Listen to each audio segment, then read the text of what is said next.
Greetings and salutations, people. Welcome to let us once again play a hardcore Morrowind. It has been a very long time since we did this. A very long time indeed. So, yeah, but I'm back doing it again because I I just felt like it. That's kind of been the criteria for when I record these videos for this particular series from the get-go anyway. If you perhaps are a new subscriber to the channel and you don't really know what Hardcore Morrowind is all about, let me briefly explain. Essentially, Hardcore Morrowind is a series which I intermittently update, just pretty much depending on whenever I feel like actually playing Morrowind. So I don't expect regular updates for this series. Don't ever expect that, because it simply isn't going to happen.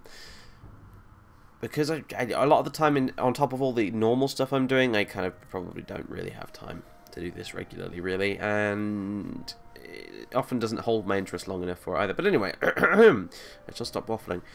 Basically, the premise is we take a random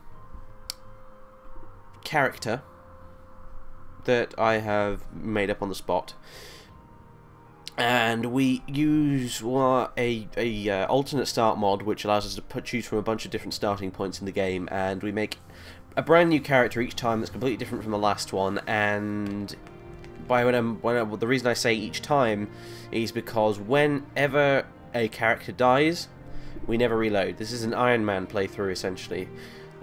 Each character gets one life, and if they cop it because they were stabbed to death by a cliff racer in the back end of nowhere somewhere, then so be it. That's the way they met their grisly fate. Hopefully, though, that won't be the case, and they'll last a little bit longer. The last character we did this with, well, it's been a mixed bag so far, really. The first two characters we had didn't last very long. Then the third character we had, Brian of Cyrodiil, as he was fabulously named, he lasted a very long time, and a whole bunch of parts of this series are dedicated pretty much just to him, until he met a grisly fate within the deep bowels of the dungeons of Kennel Z. At the hands of what exactly? I don't quite remember now. It's been a while, hasn't it? I think it was some sort of giant Dwemer machine thing, robot thingamajigger that finally bashed his skull in. And yeah, we didn't really. Well, I did one more episode since then, which involved Jim the Argonian, who joined the Morag Tong, and about 20 minutes later was killed in attempting to assassinate his first target. So he didn't last very long at all. He was the shortest lived one we've ever done so far. So you never know how long this is going to last for, really. As per it was the case before, I have lowered the difficulty significantly from the default, because we learned fairly early on that it's pretty damn difficult to do an Iron Man Let's Play in Morrowind with the default difficulty, because you will pretty much set 10 feet out of a friendly town, and then you'll find yourself murdered by a random cliff racer or a Quama forager or something. So the difficulty has been suitably lowered for an early level 1, level 2 character to actually not die immediately as soon as they enter a cave or something, which hopefully shall provide a bit more longevity. That said, this new character I'm going to be making isn't going to be doing a whole lot of dungeon delving, if they can help it. But anyway, without further ado, let's get the hell on with this, shall we?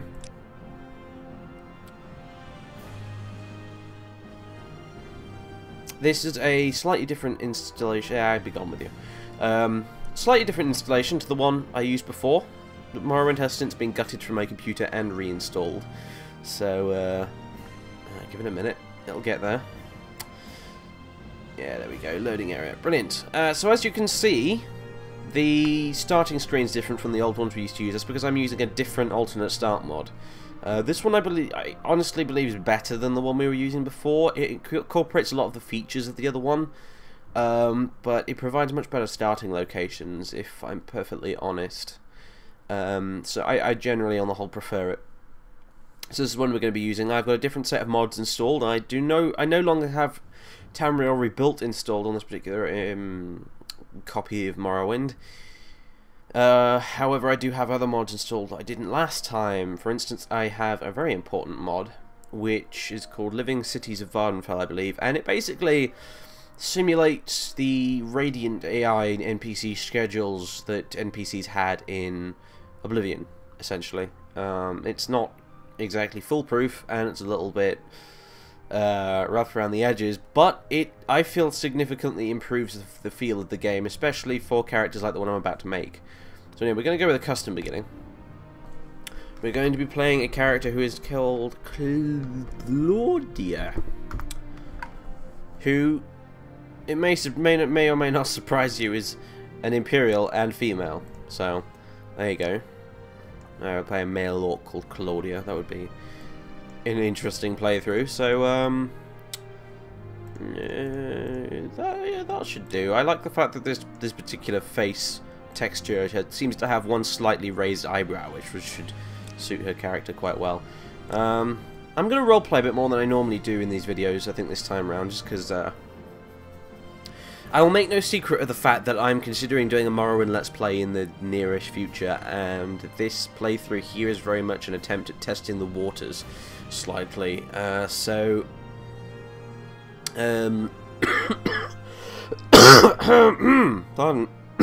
me for that outburst. I can only apologise so many times for my microphone not having a mute button, so I'm sorry. At least I installed the pop screen so I won't blow out the audio. Oh dear. Anyway, so yeah, I'm going to be role-playing a bit more than I possibly normally do with these videos. Not to an extreme extent in the same way I do with Idris in Oblivion, but a little bit, because I feel like I should be, perhaps. Unfortunately, though, because it's an Iron Man Let's Play, the Iron Man survival aspect will take precedence probably over any kind of character-related decisions. So, who the hell is Claudia? Well, she is... let's see, pick from list. Oh yeah, that's another part of this series, is I never do a custom class in this series. I always have to... It's one of the kind of house rules of it. I have to make do with one of the preset ones. So, in this case, Claudia is an Imperial Thief. Specialization is stealth, favored attributes are speed and agility. Her mages are security, sneak. That's an important one, security, for this particular playthrough. Sneak, acrobatics, light armor, short blade. Miners are marksman, speechcraft, hand-to-hand, mercantile, and athletics. Not a bad selection, really, especially for one of the default preset ones. Really, so we're going to go with that. So who the hell's Claudia? Well, she was born under the shadow, for that invisibility power, which we're probably going to need at some point. She is an Imperial thief who, you know, she's a robber, she's a bandit, she's a blackguard, a scoundrel, and what have you. She probably wouldn't describe herself as that. She'd probably describe herself as being an entrepreneur, if you like. So let's have a look. Security 35. Oh, good. And sneak 35, that's very nice. This playthrough is not going to involve a lot of combat if I can help it. I feel with this particular character, if I'm stabbing an enemy in the face, I'm doing something wrong. So, she's not a pacifist by any stretch of the imagination, and she has killed people before. She is a murderer. But, yeah, she's not the best fighter ever, and therefore I will be avoiding combat at all costs. So, would I like to run the ability editor? No, it's buggy. Skill editor? No, that's also buggy. Although, no, I would have liked to be able to use the skill editor, but yeah, it's pretty buggy, so I'd rather not. Starting item editor? Yes. So, she's going to start with a short blade, a basic weapon of some description. So we're not stood there with our fists. She is going to pretty much just have 25 gold pieces, because we're going to need the money, and she's going to have her faithful, trusty set of lockpicks and probes, and that's what she's going to start the game with. And she is going to be, as you can see, we've got a whole bunch of different choices here, a lot of them far more interesting than the fairly generic locations that you got in the previous mod we used to use for this, which I really rather like. I'm looking for a specific one here, and I can't seem to find it. Tell me it wasn't on the first page and I just missed it. No, she's not arriving on a prison ship from Cyrodiil. She's too smart to get thrown in jail. Or at least she'd like to think so. Stepping onto the docks at Ebonheart. Why is she stepping onto the docks at Ebonheart? Who knows? Well, maybe she's, I don't know. She's got a boat to Vardenfell because she needed to escape from Cyrodiil because, I don't know, maybe she owed somebody some money. That's probably the best explanation I can give you. I'm also going to adjust the position of the frame rate counter on my screen briefly. Hang on. You guys can't see it, so you won't know what the hell I'm talking about, but anyway. Wow. Here we are. Vardenfell. And, goodness me, Vivek looks jolly pretty from here. I am, as you can see, using the Morrowind graphics and sounds... Well, okay, I'm using half of the Morrowind graphics and sounds overhaul, by which I mean I'm not actually using any of the sound parts. I may be alone in this opinion, I may not be, but I really don't like the ambient sound effects and replaced sounds they put in the graphics and sounds overhaul. I think they're actually quite awful and horrid. They don't add to the immersion at all, they actually distract me from it. So we're pretty much we're rolling with default Morrowind ambient sounds and combat sounds and all that kind of stuff, pretty much here. However, I am taking advantage of all the extra lovely graphical fidelity that the mod offers, so there we are. Although, mind you, it took me a horrendous amount of tweaking and changing and stuff like that. So, anyway, here we are, on the docks. It's Claudia. She's made a lucky escape from Cyrodiil, it seems. And she's here in Ebonheart now, wondering pretty much what to do. She has heard of House Hlalu. She has heard of House Hlalu, and she knows that they're friendly to Outlanders, Imperials, and so on and so forth. Ah yes, I need to do something about that. That bell sound you just heard now. Schedules, yep, those bells be rather loud, thanks. Okay, we won't hear that anymore. Basically, pardon me again. Basically, at certain times throughout the day, NPCs' positions will, according to a script, change, and they will move to different areas in the world. Not every city in every part of the game world is programmed to do this, however, most of them are. Basically means NPCs will go to their bedrooms to sleep at night, and they will go to the pub in the evening, and all that kind of stuff. Which, as you can imagine, for a sneaky thief character like Claudia here, that makes the game significantly more interesting, because obviously playing as a thief in Morrowind is kind of dull, really. In vanilla Morrowind, anyway. Kind of dull, actually, at the end of the day. It's pretty boring, because it's very difficult to steal anything. Unless you're an exceptionally high level, and you've leveled your sneak to the point where you can dance around in front of a guard while in sneak mode, and they will be none the wiser. Sadly, this is not the case yet. Anyway, we're going to head into the Six Fishes Inn. And we're going to, with the little money we have, we're going to book ourselves a room. Hello, Agning. What say you, Imperial? Good day, I'm Agning, publican of the Six Fishes here in Ebonheart. We rent beds, and we have a limited selection of goods for barter. If you're new here, I could tell you where to look for other services or a specific place nearby. If you're looking for someone in particular, I may be able to help. Oh yes, Morrowind's awkward introductory dialogue. Never mind, we shall ignore it. Specific places, you say? Castle Ebonheart is a pair of forts on adjacent islands in the Seistata Lagoon, west of Vivek City. The Grand Council Chambers, along with the Imperial Commission, the Imperial Guard Quarters, the Cult Shrine, and the Duke's Chambers are in the Castle West Keep. The Hawkmoth Legion garrison is in the East Keep, with the Skyrim mission and the Argonian mission in an outer court nearby. The East Empire Company has offices, warehouses, and docks on the line. Claudia, I think, probably tuned out a little bit after he said East Empire Company. For the main reason that East Empire Company usually has lots of expensive stuff in their warehouses. Which could mean that we may have stumbled onto a potential source of extra windfall to get us going here in Vardenfell. So, we're not going to barter. I'm not going to be eating, I'm afraid, in this particular... Oh, maybe I will. Maybe I will eat a little bit in this playthrough, because I've just realised where I could get some food very easily without having to pay this guy money. However, I will went to bed. 10 gold for the rest of the night, or the day, or whatever. Thanks very much. He hasn't actually told us where the bed is, unfortunately. That, in an ironic twist, while quest directions in Morrowind, from Morrowind onwards, were dropped in the later Elder Scrolls games, directions to your room in an inn never existed in Morrowind. unfortunately, so we'll have to guess which one's ours. Unfortunately, it's not actually this one, even though you might think it is, because the door does not have unlocked next to it like this one does. There we go. So this is in fact our room. I found this out during my test when I went to sleep in that other room and woke up to find 2 NPCs standing in there. So yeah, so here's our room. It's a bit modest really, but it'll do. After probably about a week or 2 on a boat, it's actually not that bad at all, I imagine. So we've got not much in here really. A candlestick, a pitcher. You know, it's a bit modest, but it'll do.